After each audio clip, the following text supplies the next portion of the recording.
Amém, glória a Deus, muito obrigado, meu querido irmão Otoniel. Meus queridos irmãos, uma boa tarde, graça e paz. Queiram, por bondade, abrir as suas Bíblias junto comigo no Evangelho de Jesus Cristo, segundo escreveu Marcos, no capítulo 13, e com a ajuda do Senhor, nós estaremos lendo a partir do verso 28.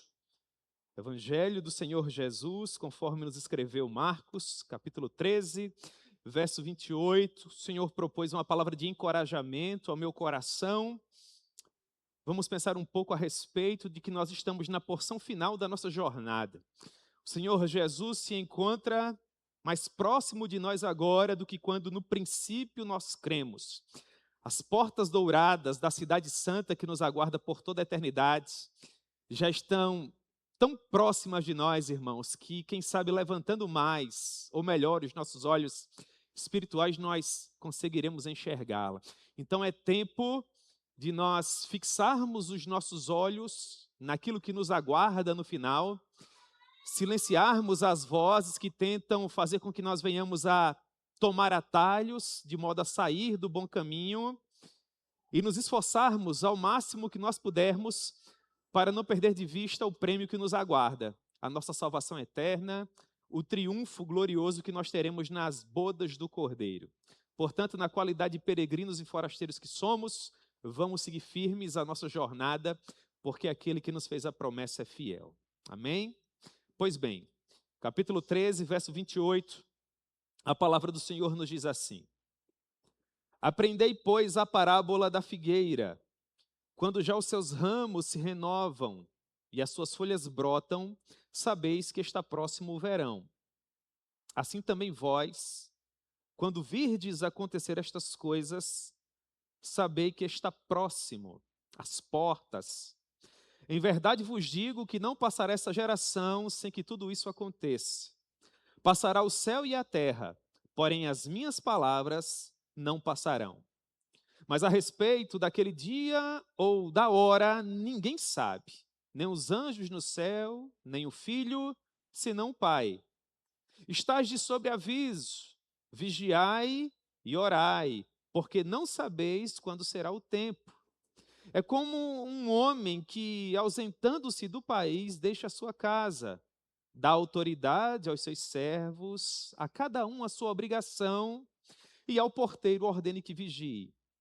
Vigiai, pois, porque não sabeis quando virá o dono da casa, se à tarde, se à meia-noite, se ao cantar do galo, se pela manhã, para que, vindo ele inesperadamente, não vos ache dormindo. O que, porém, vos digo, digo a todos: vigiai. Amém? Que Deus proponha a sua palavra tão preciosa ao nosso coração. Nós vamos orar, irmãos, para que Deus nos conceda a graça e permita que nós possamos guardar um bom depósito acerca de todas essas verdades preciosas que nós acabamos de ler. Contudo, nessa oração, nós vamos fazer um período de intercessão por Dona Antônia.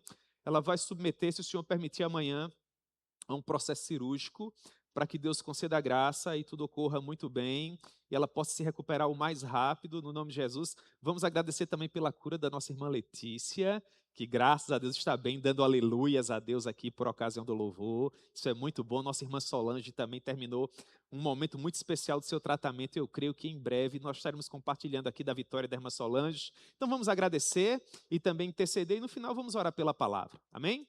Você pode, por favor, fechar os seus olhos, encurvar a sua cabeça. Se concentre comigo nessa oração, por favor, no nome de Jesus.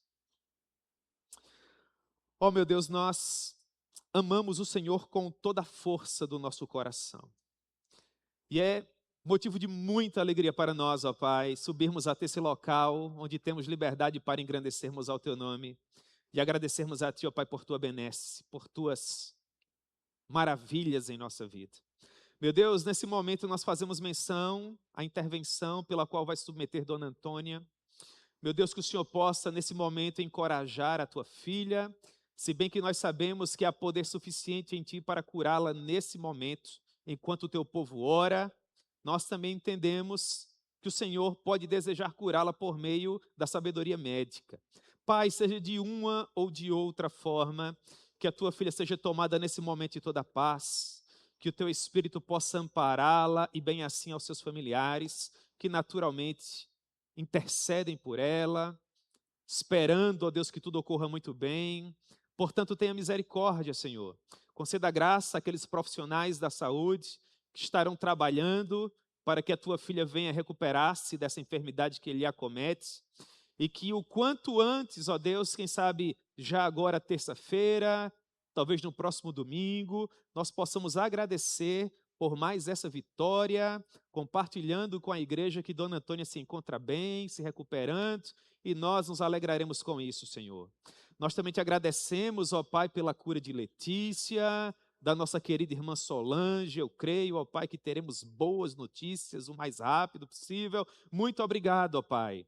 Foi mesmo a tua providência que atuou na vida de Letícia, para que agora ela pudesse estar aqui, meu Deus, glorificando o teu nome, gozando de perfeita paz e saúde, assim como a nossa irmã Solange, que compartilha desse culto precioso conosco. Muito obrigado por isso, Deus. Em nome dessas duas servas, eu menciono todos os demais que oferecem esse culto em ações de graças, à semelhança de Laiane, meu Deus, do seu esposo Gledson, que estão aqui felizes pelo fato de que o Senhor lhes concedeu mais um filhinho. Que maravilha, Senhor. Abençoe essa gestação, todo o desenvolvimento dessa gravidez e que uma nova vida em breve possa nascer, Senhor, para glorificar o teu nome. Por fim, meu Deus, ajuda-nos quanto ao estudo da tua palavra. Trata conosco de uma maneira simples, de uma maneira objetiva. Permita que nós possamos compreender aquilo que efetivamente o Senhor quis nos ensinar quando inspirou o teu servo João Marcos a escrever essa passagem tão preciosa. Meu Deus, eu creio que nós estamos vivendo os últimos momentos aqui. O Senhor está mais perto de nós agora do que quando no princípio nós cremos. É tempo de nós nos concentrarmos, ó Pai, na jornada que nós estamos seguindo, para não perdermos de vista o prêmio que nos aguarda no final. Preserva as nossas mentes, preserva o nosso coração, Senhor. Nos livra do erro, nos livra do engano. Faz com que nós possamos atravessar aqueles portões dourados e passar toda a eternidade ao teu lado, Senhor. Esse é o desejo do nosso coração e a nossa humilde oração hoje à tarde. Em nome de Jesus. Amém. Pois bem, meus irmãos, essa é a conhecida parábola da figueira. Ela funciona como uma espécie de lembrete que muito em breve o nosso Redentor retornará para nos buscar. O Senhor Jesus havia compartilhado aquele que, na minha opinião, foi o mais belo sermão que o gênero humano já teve a oportunidade de ouvir. O conhecidíssimo Sermão da Montanha. O Senhor Jesus nos falou a respeito de algumas verdades que são muito caras ao nosso coração. E no final desse sermão, que é tão festejado, onde nós crescemos tanto em graça, em sabedoria, em conhecimento, para aplicar aquilo que ele havia nos ensinado, o Senhor Jesus passa a nos lembrar que o tempo da nossa partida para a eternidade se encontra muito mais próximo de nós agora do que quando no princípio da nossa jornada, há muitos anos atrás, para parte de nós, quando nós recebíamos o Senhor Jesus como único e suficiente Salvador das nossas vidas. De modo que Jesus nos orienta a observarmos as transformações históricas, climáticas, geopolíticas que nós temos visto, porque essas transformações são indícios de que ele se encontra, de fato, muito perto de nós. E para que os seus ouvintes tivessem uma base para compreender aquilo que o Senhor Jesus estava ensinando, sendo eles pessoas do campo, homens da agricultura, o Senhor Jesus usou o exemplo conhecido da figueira. A figueira é uma árvore peculiar. Por ocasião do outono e do inverno, ela perde as folhas completamente. Para muitos, ela até aparenta ser uma árvore morta, dado que resta apenas o seu caule e parte dos seus galhos. Contudo, quando essas duas estações dão lugar às duas próximas estações, a primavera e o verão, de uma maneira extraordinária, aquela planta que aparentemente estava morta, em razão de que não dava sinais de vida, novamente se torna uma árvore frondosa, cheia de folhas verdejantes e muitos frutos. Quando isso acontece, as pessoas que entendem de agricultura de pronto sabem que o outono e o inverno passaram e uma fase mais feliz da vida, a primavera com as suas muitas flores, o outono com seus muitos frutos finalmente chegarão. Com base nesse exemplo, Jesus nos diz que, da mesma forma, a criação dará indícios de que ele está muito próximo disso. E a criação fará isso para que nós estejamos apercebidos, preparados para o retorno glorioso do nosso Rei. Jesus diz, verso 28, aprendei, pois, a parábola da figueira. Quando já os seus ramos se renovam e as folhas brotam, sabeis que está próximo o verão. Jesus diz, se há sabedoria suficiente em vocês para olhar para uma árvore e perceber aquilo que está acontecendo em razão das suas transformações, da mesma forma vocês receberão sabedoria suficiente para estudar as transformações que vocês estarão vendo no mundo em que vocês estão e finalmente perceber que o meu retorno está muito próximo. Então Jesus diz no verso 29, porção inicial, assim também vós, quando virdes acontecer estas coisas. Ora, até esse momento, no Sermão da Montanha, Jesus estava explicando quais seriam os sinais que antecederiam a sua vinda.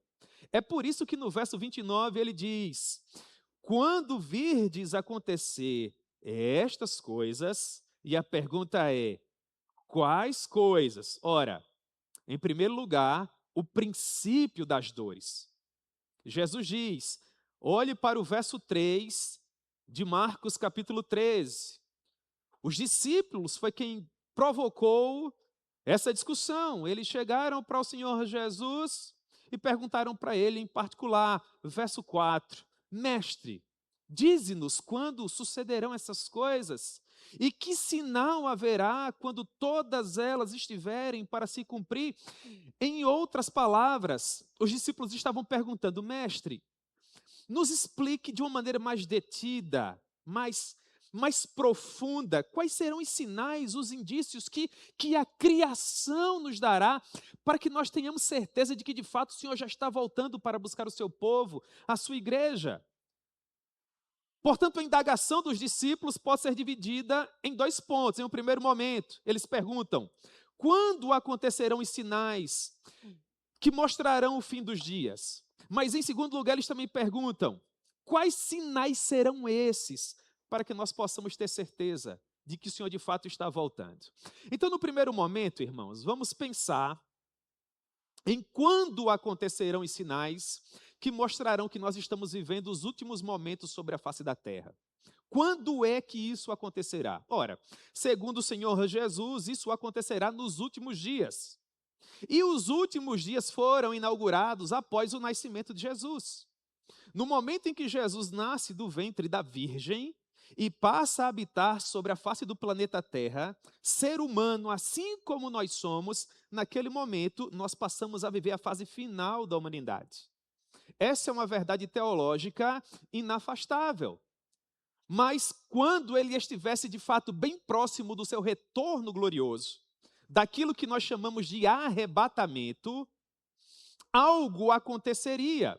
Em primeiro lugar, no seu sermão, verso 6 do capítulo 13, ele diz que viriam falsos mestres. Palavras do Senhor Jesus, muitos virão em meu nome, dizendo, sou eu, e enganarão a muitos. Ao longo da história, nós infelizmente tivemos vários falsos messias para provar que aquilo que Jesus nos ensinou era verdade. Inclusive há um falso messias aqui em solo brasileiro, muito conhecido, na verdade é um personagem até um tanto jocoso, um achaque, mas ele se diz ser o Messias, ser o Senhor Jesus, portanto ele se encaixa perfeitamente nesse vaticínio feito pelo Todo-Poderoso. Haverão homens fraudulentos, impostores, que com as suas mentiras conseguirão enganar a muitos.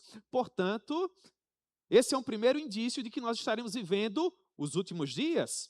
Mas o Senhor Jesus também nos diz que haveriam guerras e rumores de guerras. Verso 7. Quando, porém, ouvirdes falar de guerras e rumores de guerras, não vos assusteis. É necessário assim acontecer, mas ainda não é o fim.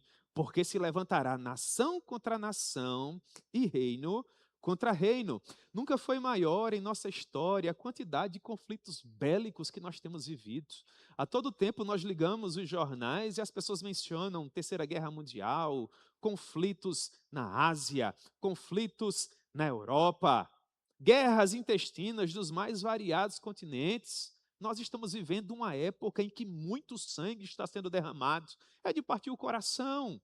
Segundo indício dado pelo Senhor Jesus se cumpre de uma maneira cabal nos dias atuais. Mas há um terceiro, verso 8, a porção final, ele diz: haverá desastres naturais e fortes transformações climáticas. Verso 8, haverão terremotos em vários lugares. Olhem para a nossa sofrível América do Sul. Há poucos dias atrás, nós tivemos quase que a Venezuela completamente destruída.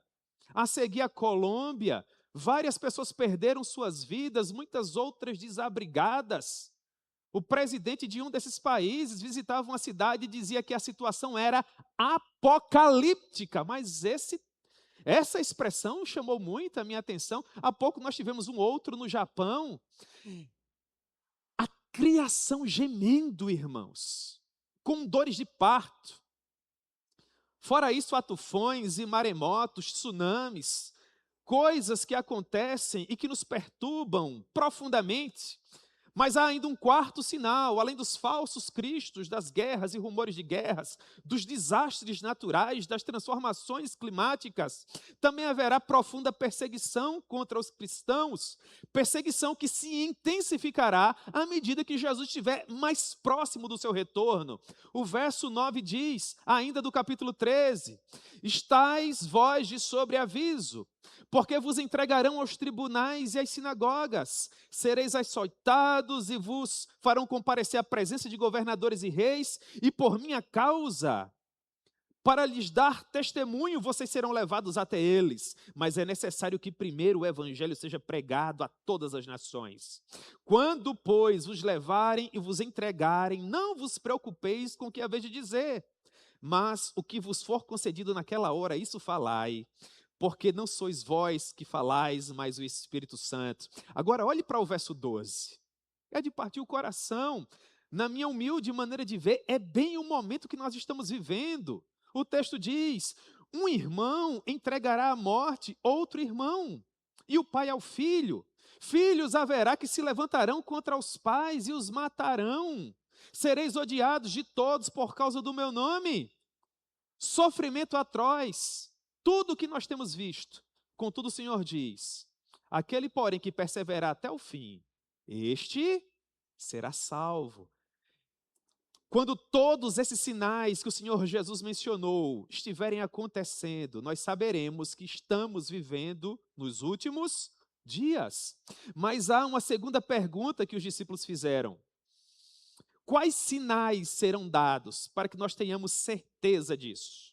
Ora, Jesus primeiro nos falou daquilo que aconteceria para provar que nós estamos vivendo os últimos dias sobre a face da terra. Eu creio que ele não poderia ter sido mais claro.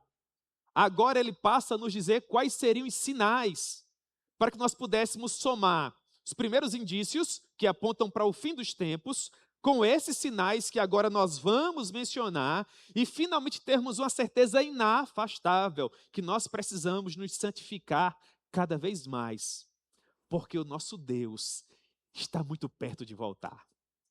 Primeiro sinal, o Senhor Jesus diz, haverá uma fortíssima opressão espiritual. Verso 14, ele diz, quando, pois, virdes o abominável da desolação, situado onde não deve estar, quem lê, que entenda, é uma menção ao livro do profeta Daniel, então os que estiverem na Judéia fujam para os montes.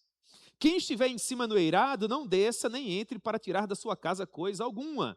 O que estiver no campo, não volte atrás para buscar a sua capa. Ai das que estiverem grávidas e das que amamentarem naqueles dias. Ora, orai para que a fuga de vocês não ocorra no inverno. Essa opressão espiritual nunca foi maior que na nossa geração. Pessoas que estão pagando um alto preço em razão de que se identificam como cristãs. Ainda há pouco, nosso irmão Lucas compartilhava conosco o informativo missionário e ele dizia que em nenhum momento nós compartilhamos o lugar onde a missionária se encontra porque ela pode correr risco de vida. Será que não é esse tipo de opressão a que o Senhor Jesus faz menção aqui, irmãos? Na minha maneira de ver, não há dúvida. Há um segundo sinal. A humanidade será acometida de um sofrimento até então nunca visto. O verso 19 desse pequeno Apocalipse, que é o capítulo 13 do Evangelho de João Marcos, nos diz, verso 19: por aqueles dias haverá tamanha tribulação como nunca houve desde o princípio do mundo. Desde o momento em que Deus criou a humanidade até agora, e jamais será visto.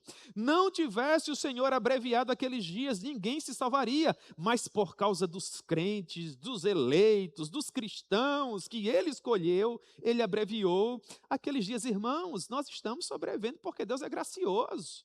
No Brasil, nós ainda temos gozado de alguma liberdade, nós ainda temos algum poder de compra, nós temos supermercados, conviveres e veículos para nos locomover, e temos liberdade para conduzirmos as nossas Bíblias e cultos de louvor e adoração como esse, mas há inúmeras regiões por aí que as pessoas não têm o mínimo necessário para sobreviver, não possuem liberdade para cultuar a Deus, a situação é caótica, a criação geme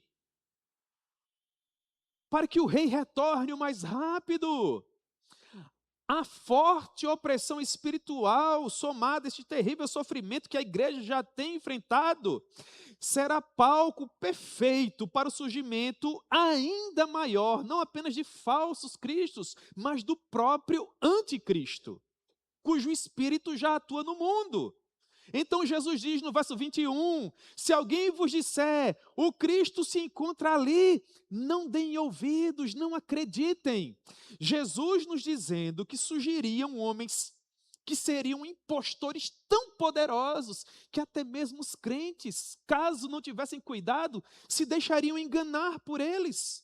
Surgirão falsos cristos e falsos profetas, operando sinais e prodígios para enganar, verso 22, se possível, os próprios eleitos, os próprios crentes. Então Jesus diz no verso 23, estais vós de sobreaviso, tudo isso vos tenho predito. Ora, irmãos, nós analisamos os sinais que apontam para os últimos dias. E agora analisamos os sinais que apontam para o retorno iminente de Jesus. E na minha maneira de ver, tudo isso está acontecendo. Se vocês concordam comigo, agora olhem para o verso 29 e percebam se o verso 29 não deveria ter sido escrito com letras douradas. Ele diz, assim, em outras palavras, com base em tudo isso que falamos até agora, também vós, e agora ele fala para a nossa geração, para você que lota essa igreja hoje, olha que coisa linda, irmãos. Glória a Deus, irmãos, nos acompanham também pela internet.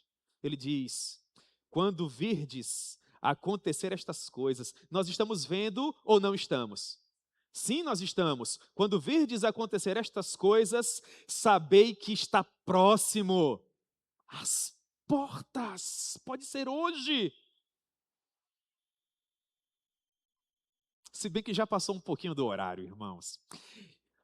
Vem hoje, Jesus. Mas eu queria muito que fosse no pôr do sol, irmãos. Mas seria maravilhoso, não é verdade? Vocês já viveram a experiência de ver aquele pôr do sol bem alaranjado? Que você olha para aquele horizonte lindo e você diz assim, ô Senhor, não permita que esse dia acabe não. Que dia lindo, que pôr do sol lindo. Eu queria que Jesus voltasse naquele horário, irmãos. Eu sou insignificante e eu não pauto nada, eu não determino nada. É só o desejo do meu coração. Seria magnífico. Em meio a lágrimas, sorrisos de alegria e de prazer, nós que éramos cegos, enxergando distintamente o nosso Redentor nos ares, a trombeta soando. Os que estiverem vivos, tendo seus corpos transformados em glória, aqueles que morreram em Cristo ressuscitando para receber sua coroa. Oh, que glorioso dia será! Ele diz no verso 30, não passará esta geração sem que tudo isso aconteça.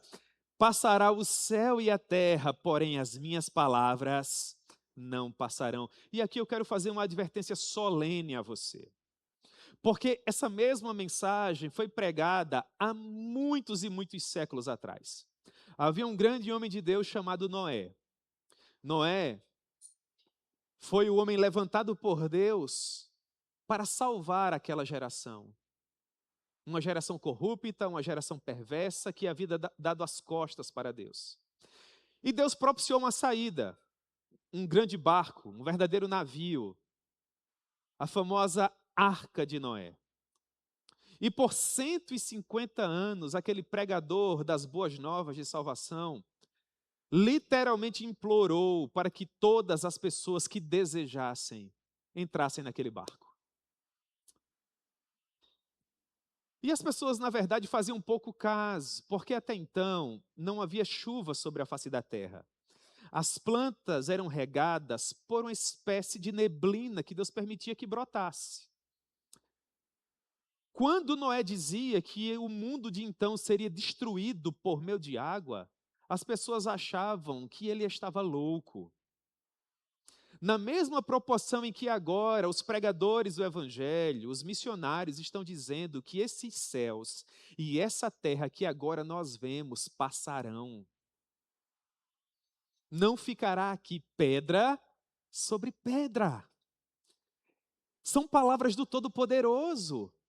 Mas a semelhança do que acontecia à época de Noé, Evangelho de Lucas, capítulo 17, verso 26, as pessoas ouviam Noé pregando, mas faziam ouvido de mercador.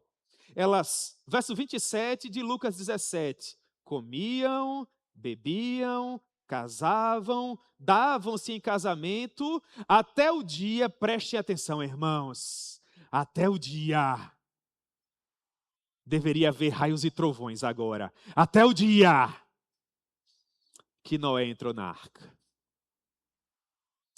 Porque não coube a Noé fechar a porta. Se você fizer uma leitura atenta da passagem que menciona a arca de Noé, aprove ao Senhor selar a porta. Por que isso aconteceu? Porque teologicamente falando, fazendo uma aplicação para o momento histórico que nós estamos vivendo, é como que se a oportunidade para salvar-se houvesse, ou melhor, tivesse acabado. No momento em que aquela porta fechou, o martelo do Rei dos Reis, do juiz de todos os juízes foi batido. Aqueles que estavam seguros na arca, e a arca é um tipo de Cristo. A arca é uma figura que aponta para a missão de Cristo. Em outras palavras, todos aqueles que estiverem protegidos pela vitória de Jesus na cruz do Calvário, esses não têm o que temer, estão seguros. Não passarão por sua própria morte, mas receberão vida e vida em abundância. Todavia, aqueles que estiverem desabrigados, fora da área de proteção de Jesus, esses, infelizmente, estarão em maus lençóis. E o que aconteceu?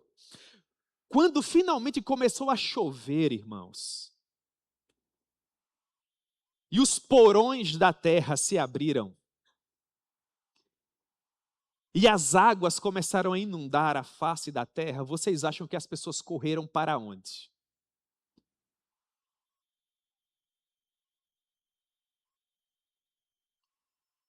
Se você estivesse dentro daquela arca, você tentaria abrir, sim ou não?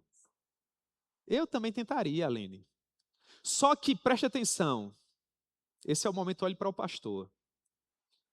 No cálice da ira de Deus, não há uma gota de misericórdia.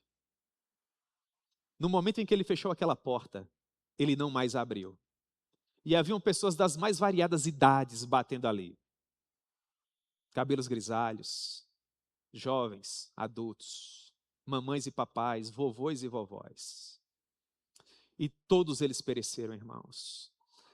Qual a minha missão hoje à tarde com vocês? Assustá-los? Absolutamente. Nós somos o povo do livro, nós somos o povo do Espírito Santo. A minha missão é encorajá-los. Eu sou o apregoador da última hora e estou dizendo, a porta da arca está escancarada. Então venha. Venha agora e compre a sua passagem sem dinheiro. Você está com sede? Tome de graça da água. Você está com fome? Venha e coma. A porta da graça está aberta. Eu estou dizendo que nós estamos vivendo os dias finais. Um novo dilúvio virá. Esta nova terra em que vivemos não será destruída por água. O Senhor Jesus nos deu a sua palavra. Sempre que o arco celeste aparece no céu, quando a chuva está vindo, ele nos lembra de que nunca mais destruirá essa terra com água, mas nós sabemos que ela passará por outra situação, ela passará pelo fogo. Esses céus e essa terra que nós agora vemos serão purificados. Toda a malignidade do pecado será retirada, e nós, os crentes, os que entrarmos nessa arca chamada Jesus, que nos guarda, nos protege, nos oferece segurança, nós viveremos em novos céus e em nova terra, onde habita a justiça. Então, filho de Adão que me ouve, venha! Você não se sente seguro? Esse é o momento em que você vai entrar nessa arca e vai estar protegido. Eu imploro a você, venha! Você não tem que fazer absolutamente nada, tudo o que você precisa fazer é se deixar envolver por essa mensagem, é crer que é o Espírito Santo que fala com você nesse momento e irresistivelmente convida você a fugir da cidade da destruição onde você se encontra. Não há uma boia de salvação para você aqui, não há nenhum outro navio pelo qual você possa salvar a sua pobre alma eterna, só há salvação em Jesus. Jesus é a arca moderna, porque não existe nenhum outro nome dado entre os homens pelo qual importa que nós sejamos salvos. Você quer salvar a sua vida? Venha para Jesus. Todo aquele que invocar o nome do Senhor será salvo. As portas do céu, as portas douradas da eternidade estão abertas. Passe por elas, pecador. Olhe para Jesus e seja salvo. Perca toda a esperança vã em você mesmo e venha para Jesus. Mas venha hoje. Você precisa fazer isso agora. Porque, como eu mencionava há pouco, Jesus pode voltar ainda hoje. O cair da tarde já passou. Então, Jesus pode vir à noite. Olha o que ele...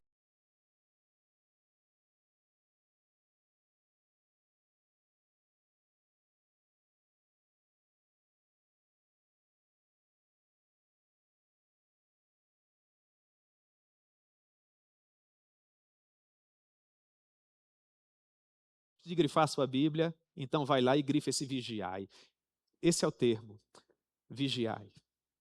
Porque não sabeis quando será o tempo. Estejam, portanto, avisados, verso 33. Vigiem, é a segunda vez que ele repete. Porque vocês não sabem quando isso acontecerá. Ele vai nos dar um novo exemplo. Agora, ele se coloca como proprietário de uma grande casa. Verso 34. Ele diz: o arrebatamento da igreja, o retorno glorioso do grande rei, será semelhante a um homem que se ausenta do país, verso 34, e deixa sua casa, e dá autoridade aos seus servos, a cada um a sua própria obrigação. Esses servos somos nós, com os nossos dons e os nossos talentos, todos nós com as nossas próprias obrigações. E ele diz ao porteiro, esse é o pregador do evangelho, e ele diz ao porteiro: diga aos demais conservos que vigiem. É mesmo o que eu estou tentando fazer agora, irmãos. É a terceira vez que eu vou repetir a mesma palavra. Vigie. Vigiemos, todos nós. Ele pode voltar antes do final dessa mensagem. Talvez você não volte mais para a sua rua de asfalto ou calçamento. Talvez você volte para uma rua de ouro. Não mais cerâmica ou porcelanato, mas ouro e cristais. Não mais os postes de iluminação pública, a lua ou o sol, mas a glória do Cordeiro. Aleluia! Por que não hoje, Senhor? Por que não agora? Portanto, precisamos vigiar e orar. Precisamos nos lembrar que aqui somos peregrinos e forasteiros. Nós não podemos viver de uma maneira tal, pagando contas no final do mês e meramente sobrevivendo como pessoas que ainda não compreenderam a gloriosa mensagem da cruz ensanguentada. Deus espera mais de nós, irmãos. Deus espera que nós venhamos a ansiar esse reino. a desejar que Ele venha. Portanto, vigiai, é a quarta vez que ele repete, porque não sabeis quando virá o dono da casa, verso 35, se à tarde. À tarde eu queria, irmãos. Mas já que nós passamos da tarde, à meia-noite, ao cantar do galo, se pela manhã, se não ao pôr do sol, ao nascer do sol, irmãos. Mas se você dormir como algumas pessoas que eu conheço, você vai passar meia hora para saber que é o arrebatamento. Vai pensar que é o despertador, vai pensar que é hora de trabalhar, que é hora de ir para a universidade, e Jesus já está lá, os anjos voando e você acordando.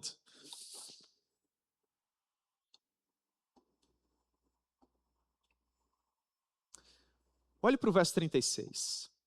Só mesmo alguém que nos ama muito, irmãos, seria suficiente para um conselho tão solene como esse. Ele diz: vigiai, para que, vindo ele inesperadamente, não vos apanhe dormindo.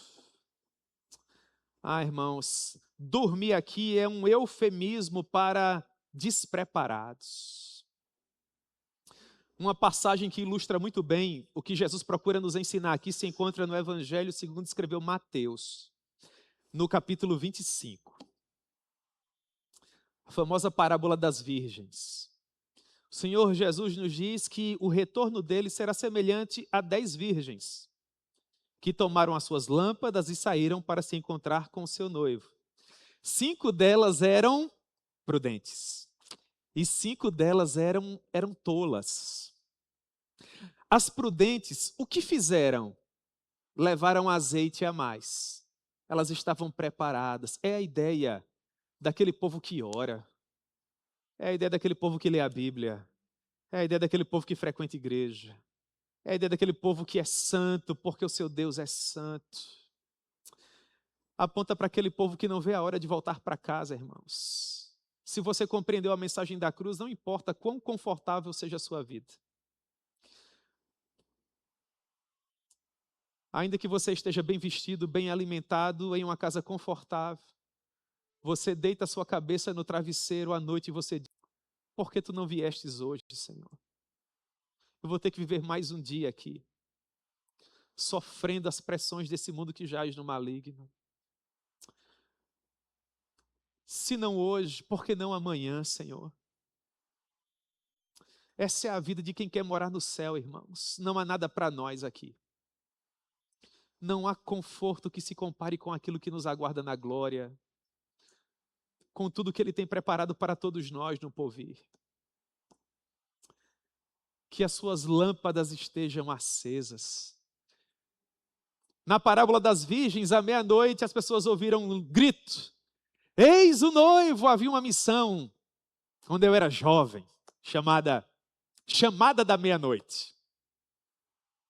Infelizmente, eu não sei se existe ainda. E as virgens que não estavam preparadas, infelizmente, não entraram para a festa. Mas nós somos preparados. Nós não estamos por aí como que dormindo, indiferentes ao que está acontecendo ao nosso redor. Ah, irmãos, a semelhança do que aconteceu na saída do Egito. Nós estamos com as melhores roupas, sandálias nos pés, cajado na mão, só esperando o momento em que Ele nos dirá: deixem esse Egito para trás. Partam para a terra que mana leite e mel, e lá nós triunfaremos. Nunca mais choro, nunca mais pranto, nunca mais dor, nunca mais doenças. Ah, nunca mais. Não haverá mais noite ali. Como diz a velha canção, não haverá nenhum temor. Nós veremos os olhos do nosso Rei. Nós estaremos lá, irmãos, cansados, sobrecarregados, feridos, sangrando, quem sabe, como certa vez disse o pastor Russell Shedd, mas nós estaremos lá. Então vocês verão o Filho do Homem, verso 26, vir nas nuvens com grande poder e glória. Ele enviará os anjos e reunirá os seus escolhidos dos quatro ventos, da extremidade da terra até a extremidade do céu. Ah, irmãos, um dia para Deus é como 1000 anos, e 1000 anos é como um dia. Portanto, vigiai, vigiai, porque talvez amanhã nós já estejamos no céu de glória que nos aguarda. E eu desejo estar lá. E eu quero que você esteja lá também. Nós estamos vivendo os últimos dias. Os sinais estão aí para provar que o nosso Rei está às portas. E nessa bela tarde de domingo que Ele nos concedeu, Ele novamente nos lembrou que nos ama de uma maneira tão sublime, a ponto de novamente nos lembrar que agora, nesse momento, a porta do céu se encontra como? Aberta. Você já passou por ela? Louvado seja o nome do Senhor. Você ainda não tem certeza se passou? Então vem agora. Passe por esse postigo dourado agora e encontre uma paz que excede a todo o entendimento. Você veio para essa igreja hoje à tarde cansado, sobrecarregado. Está aqui alguém que pode aliviar você. Você não aguenta mais o fardo pesado que você tem carregado. Troque pelo dele que é leve. Ele é manso e humilde de coração e vai cuidar de você como ninguém. Ele diz: vinde a mim todos vós que estáis cansados e sobrecarregados, e eu vos aliviarei. Tomai sobre vós o meu jugo e aprendei de mim, que sou manso e humilde de coração, e então vocês encontrarão repouso para as vossas almas, porque o meu jugo é suave e o meu fardo é leve.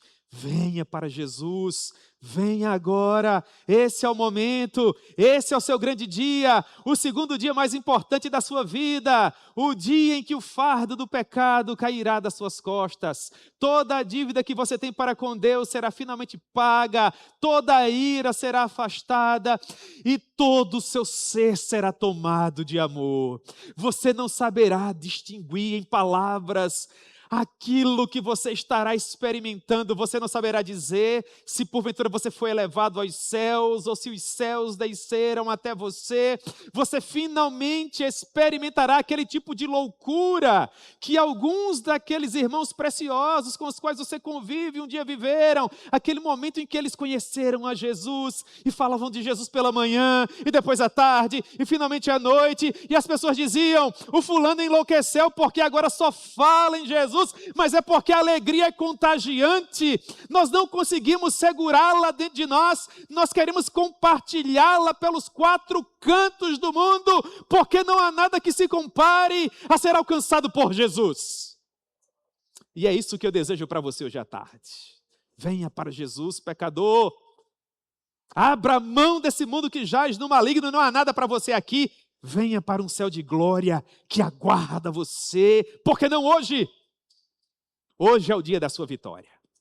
Eu creio que você voltará para casa uma nova criatura, caso você dê ouvidos ao Evangelho da cruz ensanguentada de Jesus Cristo e o aceite como único e suficiente Salvador da sua vida.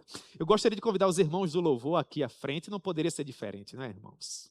Nós precisamos terminar um culto como esse, agradecendo a Deus por suas maravilhas em nossa vida.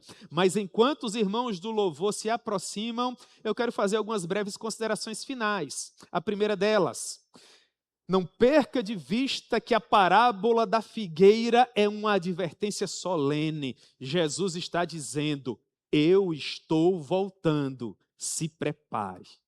Mas em segundo lugar, essa parábola preciosa também nos lembra que há muito espaço no céu. É por isso que ele está convidando você hoje. Garanta o seu lugar. O que você tem que fazer? Crer que Jesus é o único e o suficiente Salvador para a sua alma eterna. Que em razão do seu pecado você deveria pagar com a sua própria vida, mas Jesus te substituiu na cruz e abriu a porta do céu para você. Você não tem que aprender toda a teologia de uma vez agora. Você não tem que saber definir questões teológicas, não. Você só precisa fazer a semelhança daquele moribundo que estava crucificado ao lado de Jesus. Vocês lembram? Se esvaindo em sangue, aquele até então criminoso olha para Jesus e diz assim: Mestre, lembra-te de mim quando entrares no teu reino. E o que ele ouviu em troca? Eis que eu te digo, que ainda hoje estarás comigo no paraíso. O pastor Alistair Begg, ele fica imaginando a chegada daquele homem no céu. E os anjos perguntando para ele: você conseguiu salvar-se? Qual a sua ideia de justificação? E aquele homem: mas eu nunca nem ouvi falar nessa doutrina. Quais experiências poderosas você viveu? E ele respondendo: mas eu não tive a oportunidade de viver nenhuma. Então os anjos, boquiabertos, olharão para ele e perguntarão: finalmente, como é que você chegou aqui? E aquele homem dirá: o homem da cruz do meio disse que eu podia vir.